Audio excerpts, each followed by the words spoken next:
Hi, I'm Rachel Michiko Whitney with IdeateTV here with Cary Chow, an ESPN anchor. Cary, how are you? I'm fantastic. Glad to be here.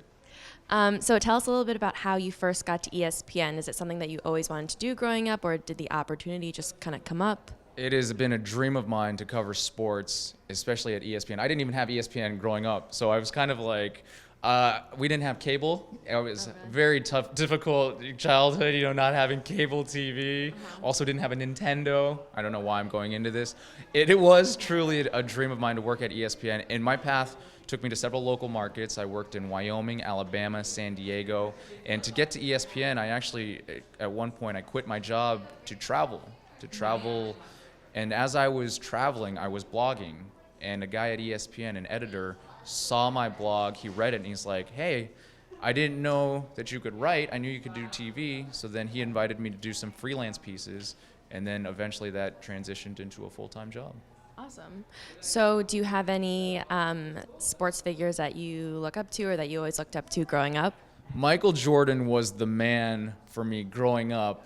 The stories that I hear about him now, I try not to believe, but one of the great things about working at ESPN, I had three huge sports heroes growing up. It was Barry Sanders in football, Michael Jordan, and then Ken Griffey Jr. And I've got to interview both Ken Griffey Jr. and Barry Sanders. Barry Sanders and I are Twitter buddies now. We follow each other. It's a real, a real point of pride. And it's a dream come true to be able to actually meet some of your childhood heroes. It is awesome.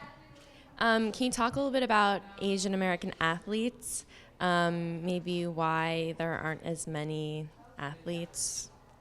Yeah, absolutely. Well, Jeremy Lin certainly would be. If you say, name me an Asian American athlete, everyone just says Jeremy Lin, right? And I think personally, and this is something we get into a podcast that we're trying to launch. It's called Fresh Off the Bench. And we talk about why there are so few Asian American athletes. And one of the things I believe is because you do what you can see. And parents, they're not going to encourage their children to go into a field in which they don't know if it's possible for them to succeed. That's why Asian parents are so typically lead their kids towards medical school or being a lawyer and an engineer, because they see a lot of success. They know you work hard, you can do this type of thing. When it comes to sports and athletics, who is the Asian American athlete to look up to? There are so few, and so now I think Jeremy Lin may change that, but why I believe right now there aren't as many is simply because, one, there's a physicality, right? Asian people are generally not as built, not as large when it comes to certain sports, golf, other sports withstanding. I'm talking about like football, baseball, basketball, that type of thing. But then I really do believe how you are raised and what you believe, like parenting, I think that's one of the main reasons why. Did you play sports growing up? I played basketball, I played football, I played baseball, tennis, terrible at golf. Really, I played everything except soccer. That was the one thing I never played. I'm really good at dodgeball. Oh, really? And do you still play now for fun?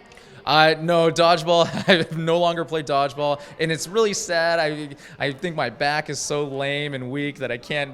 If I play basketball, I'm out of commission for like a week. It's very embarrassing. I'm 35 going on 92. I have to ask a question. I graduated from Duke, so I have to ask what your thoughts are on Coach K and the Duke Blue Devils. Oh, man. These Dukies always got to talk about Coach K. Honestly, I have to ask. you do have to.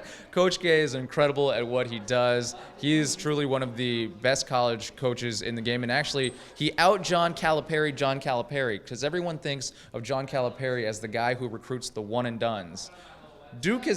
Coach K has been doing that, and they've won more championships too. While Coach K also is not getting the same type of criticism that John Calipari is getting. So he out-Calipari'd Calipari. Awesome. Okay. Yeah, sorry, I just had to ask that question. Dukies. All right. Well, thank you so much again for your time, and good luck with your podcast. I'm going to look it up. Thank you. Yes. Fresh off the bench. I'm Rachel Michiko Whitney with IdeateTV.